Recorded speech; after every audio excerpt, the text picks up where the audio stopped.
एक 22 साल का नौजवान जोश और जुनून से लबरेज, अभी उसे 4 महीने ही हुए थे फौज को ज्वाइन किए हुए। माता पिता का सीना गर्व से चौड़ा हो गया जब उन्होंने अपने लाल को फौजी वर्दी में देखा। लेकिन उससे माटी के लाल ने महज 4 महीने में ही फौज में रहकर वो कर दिखाया जो लोग कभी कभी सारी जिंदगी नहीं कर पाते हैं। जी हाँ, आज कहानी भारत मां के उस लाल की जिसने कारगिल युद्ध में अपना पहला बलिदान देकर विजयश्री का शंखनाद किया, जिसने अपना सर कटाना मंजूर था लेकिन दुश्मन के आगे सिर झुकाना हरगिज गवारा नहीं था। 22 दिनों तक जिसने दुश्मन की कैद में रहकर अपने तन का पुर्जा पुर्जा कटवा दिया लेकिन दुश्मन के आगे घुटने नहीं टेके। दुश्मन ने आंखें फोड़ी, कान में लोहे की जलती सलाखें डाल दी, नाखून तक उखाड़ लिए, लेकिन उसे उसके देश प्रेम, उसके हौसले, उसके जज्बे को वो कायर पाकिस्तानी टस से मस नहीं कर पाए। जी हाँ, आज कहानी भारत मां की इस मिट्टी से जन्मे भारतीय सेना के जाबाज रणबांकुरे कैप्टन सौरभ कालिया की। सौरभ को बचपन से ही आर्मी में जाना था। उन्होंने 12वीं के बाद AFMC का एग्जाम दिया लेकिन वो इस बार इसमें सफल नहीं हो सके। ग्रेजुएशन करने के बाद उन्होंने एक बार फिर से CDS की परीक्षा दी और इस बार वो कामयाब हुए और अपने सपनों की ओर निकल पड़े। घर में सब बहुत खुश थे। माँ पापा को भी गर्व था कि उनका बेटा आर्मी में देश की सेवा के लिए गया है। सिलेक्शन के बाद डॉक्यूमेंट की वजह से उनकी ज्वाइनिंग में 2-3 महीने की देरी हो गई। उनके पास ट्रेनिंग के लिए अगली बैच में जाने का मौका था लेकिन उन्होंने देरी के बाद भी उसी बैच में जाने का फैसला लिया। उन्होंने ट्रेनिंग के गैप को भरने के लिए खूब मेहनत की। दिसंबर 1998 में IMA से ट्रेनिंग के बाद फरवरी 1999 में उनकी पहली पोस्टिंग कारगिल में 4 जाट रेजिमेंट में हुई थी। तारीख 3 मई 1999। ताशी नांग्याल नाम के एक चरवाहे ने कारगिल की ऊंची चोटियों पर कुछ हथियारबंद पाकिस्तानियों को देखा और इसकी जानकारी इंडियन आर्मी को आकर दी। 14 मई को कैप्टन सौरभ कालिया अपने 5 साथियों के साथ पेट्रोलिंग पर निकले गए। उन्हें ये पता भी नहीं था कि पाकिस्तान ने भारत में घुसपैठ की है। जब वो बजरंग चोटी पर पहुंचे तो उन्होंने वहां हथियारों से लैस पाकिस्तानी सैनिकों को देखा। बड़ी तादाद में वहां मूवमेंट हो रही थी। कैप्टन कालिया की टीम के पास ना तो बहुत हथियार थे, ना अधिक गोला बारूद और साथ ही सिर्फ 5 जवान थे क्योंकि वो तो सिर्फ पेट्रोलिंग के लिए निकले थे। दूसरी तरफ पाकिस्तानी सैनिकों की संख्या बहुत ज्यादा थी और गोला बारूद भी बहुत था उनके पास। सौरभ ने सबसे पहले दुश्मनी की सूचना अपने आला अधिकारियों को दी। फिर उन्होंने अपनी टीम के साथ तय किया कि वो आखिरी सांस तक दुश्मन का सामना करेंगे और उन्हें 1 इंच भी आगे बढ़ने नहीं देंगे। फिर तो सौरभ अपने साथियों के साथ दुश्मन की राह का कांटा बनकर खड़े हो गए। उनकी रणनीतियों के सामने दुश्मन की बड़ी संख्या भी पानी मांगने लगी। हालांकि दोनों तरफ की गोलाबारी में सौरभ उनके साथी बुरी तरह से जख्मी हो गए थे लेकिन उन्होंने हार नहीं मानी। वो मोर्चे पर वीरता के साथ डटे हुए थे। दुश्मन बौखला चुका था, इसलिए उसने पीठ पर वार करने की योजना बनाई। इसमें वो सफल रहा। उसने चारों तरफ से सौरभ और उसकी टीम को घेर लिया था। वो कभी दुश्मन के हाथ नहीं आते लेकिन उनकी गोलियां और उनके बारूद खत्म हो चुके थे। दुश्मन ने इसका फायदा उठाया और उन्हें बंदी बना लिया। उन्होंने कैप्टन कालिया और उनके 5 साथी जवान जिसमें सिपाही अर्जुन राम, भीका राम, भंवरलाल बगरिया, मूला राम और नरेश सिंह थे। कैप्टन सौरभ कालिया और उनके साथियों ने 22 दिन तक जो प्रताड़नाएं झेली उसे सुनकर आपके भी रोंगटे खड़े हो जाएंगे।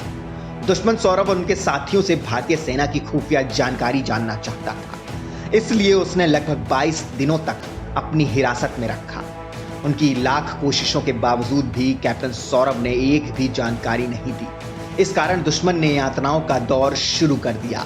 सभी अंतर्राष्ट्रीय कानूनों की धज्जियां उड़ाते हुए सौरभ कालिया के कानों को गर्म लोहे की रॉड से छेदा गया। उनकी आंखें निकाल ली गई, हड्डियां तोड़ दी गई, यहां तक कि उनके निजी अंग भी दुश्मन ने काट दिए थे। बावजूद इसके वो सौरभ का हौसला नहीं तोड़ पाए। आखिरी वक्त तक उन्होंने अपने देश के लिए मर मिटने का जज्बा जिंदा रखा।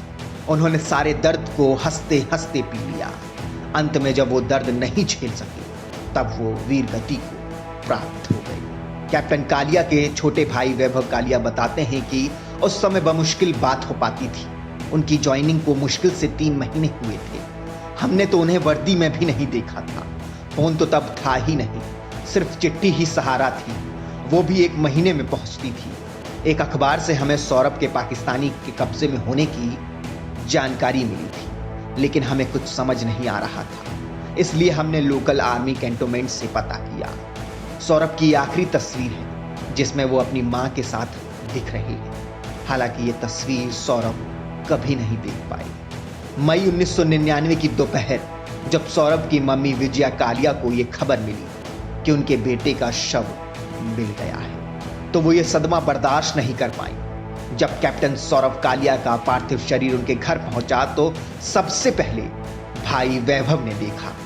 वो बताते हैं कि उस समय हम उनकी बॉडी की पहचान तक नहीं कर पा रहे थे। चेहरे पर कुछ बचा ही नहीं था, ना आंखें ना कान, सिर्फ आईब्रो बची थी। उनकी आईब्रो मेरी आईब्रो जैसी ही थी, इसलिए हमें उनके शव को पहचान पाया। सौरभ ने आखिरी बार अपने भाई को अप्रैल में उनके बर्थडे पर फोन किया था और 24 मई को जब सौरभ का आखिरी खत पहुंचा तब वो पाकिस्तानियों के कब्जे में थे। अपनी मां को कुछ ब्लैंक चेक साइन करके दे गए थे, ये कहकर कि मेरी सैलरी से जितना चाहे पैसे निकाल लेना मां। लेकिन विडंबना देखिए, कैप्टन सौरभ कालिया की पहली सैलरी उनकी वीर गति को प्राप्त होने के बाद उनके अकाउंट में आई। शहादत के 21 साल बाद भी शायद ही कोई दिन होगा जो उनके यादों के बिना गुजरता होगा। वैभव कहते हैं कि वो आज भी हम सब के बीच हैं, उनकी मौजूदगी का हमें एहसास होता है। मां अक्सर उनके बचपन के किस्से सुनाया करती है। बच्चों को हम उनकी वीरता की कहानी सुनाते हैं। उन्हें और उनकी पूरी फैमिली को लोग शहीद सौरभ कालिया के नाम से जानते हैं। वो बताते हैं कि वो जब कभी मुसीबत में होते हैं तो अपने भाई को याद करते हैं और सोचते हैं कि सौरभ के साथ जो हुआ, जिन मुश्किलों का सामना उन्होंने किया, उसके सामने हमारी तकलीफें कुछ भी नहीं हैं। आपको बता दें कि कैप्टन सौरभ कालिया कारगिल वॉर के पहले अमर बलिदानी हैं। वो देश के पहले हीरो हैं जिन्होंने बलिदान से कारगिल युद्ध की शुरुआती इबारत लिखी थी। महज 22 साल की उम्र में 22 दिनों तक दुश्मन उन्हें बेहिसाब दर्द देता रहा, लेकिन दुश्मन ने उनके हौसले, हिम्मत और जज्बे को टस से मस नहीं कर पाया, वो उसे तोड़ नहीं पाया। 9 जून 1999 को सौरभ कालिया का पार्थिव शरीर उनके घर पहुंचा था। अंतिम दर्शन के लिए पूरा शहर उमड़ पड़ा था। कैप्टन सौरभ कालिया अमर रहे के नारे पूरे गगन में झूम रहे थे। पूरा आसमान भारत माता की जैसे जैसे गूंज उठा था और इस तरह भारत मां के लाल को हम सब ने विदा किया और वो देश के लिए अमर बलिदानी हो गए।